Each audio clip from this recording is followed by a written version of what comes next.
wasiirka arrimaha dibadda ee Somaliland Yaasiin Maxamuud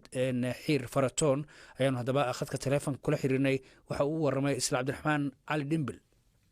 hadalkaasu hadal khaldan baanu aragnaa oo wasiirkaasu ku khaldamay inuu ku sidaa aad iyo aad ayaan ula yaabsanahay wax dhowr sano ka hor sheekadoodu dhammaatay inuu wasiirku ku soo celcelinayo ilaa iminka hadal hayo oo ka hadlayo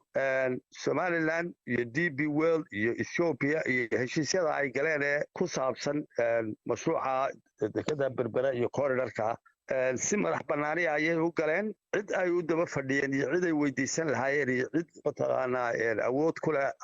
oo kale ma jirto sida ay ku galeen bayna ku dhammaanayaan iminka mashruuci dhammaad buu ku dhow yahay meel wanaagsanna wuu marayaa wax allaaliya wax Soomaaliya markii hore laga weydiiyey ma jiro wax iminka laga weydiinayaana ma jirto wax awood ay ku leedahay oo ay ka qaban kartaana ma jirto isla mar ahaanta waxaa la yaab leh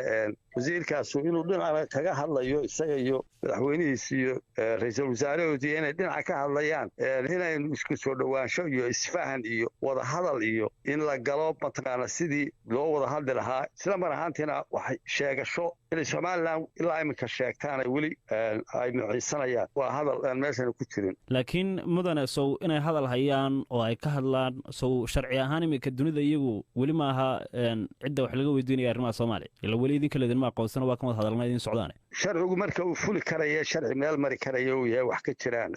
ayuu sharci noqonayaa sharci sheegashihii ma shaqeeyo Somaliland mowqifkeeda way cadaysay waxay diyaar u tahay inay sidii laba dal oo siman inay u wada hadlaan hadday Soomaaliya diyaar u tahay laakiin wax ka hooseeya iyo waxay u arkaan ay weli sheegada ku jiraan diyaar uma aha Somaliland mowqifkeeda waa cadaysay laakiin wixii isfahaniyay iyo safgarasho iyo xal khilaafaad wixii markii la isku darsaday kadib soo baxay in wixii laga qaban karo laga qabtaa waa meesheeda laakiin wada hadalladu Soomaaliya macnaha wax socda inaa isku soo noqotaan oo idinku dib u noqotaan ama inaa kala tagtaan baa laga fili karaa labada inay midun ka soo baxaan inta kale weli dunida sharci waxa ka tihiin in macnaha Soomaaliya si guud wadamo badan ay u aaminsan yihiin waayo weli ictiraaf cid kamidaan helin marka inay ka hadlaan arrimaha ay weli mas'uulka ka yihiin oo ay eegaan bal sida u socdaan ciidaha maal gashanaya soo waxay xaq u leeyihiin ma oo ina uga dambeysaan ay tahay Somaliland mas'uul kama aha iyagu waxa allaali waxay uga mas'uul yihiin Somaliland ay ixtiraafsan tahay ma jirto Somaliland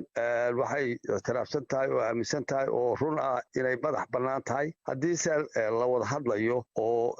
si siman la isugu imaanayo ay diyaar u yihiin waxa allaali waxay ka qabtaa ma jirto sheegashadaasuna waa mid beel weyday mar haddaan Somaliland ixtiraafsanayn caalamka Somaliland uma daba fadhido ixtiraaf inay ka hesho iyo aqoonsi inay ka hesho Soomaaliya uma daba fadhido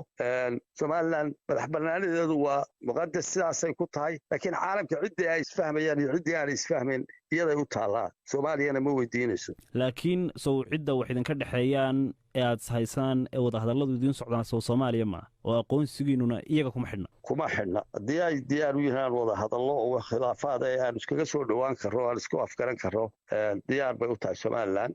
laakiin caalamka Somaliland ixtiraafna iyo aqoonsi way weydiisanaysaa laakiin si madax bannaan bay weydiisanaysaa Soomaaliya u taalaa haddii ay Somaliland taa ku aqoonsanayso haddii diidayso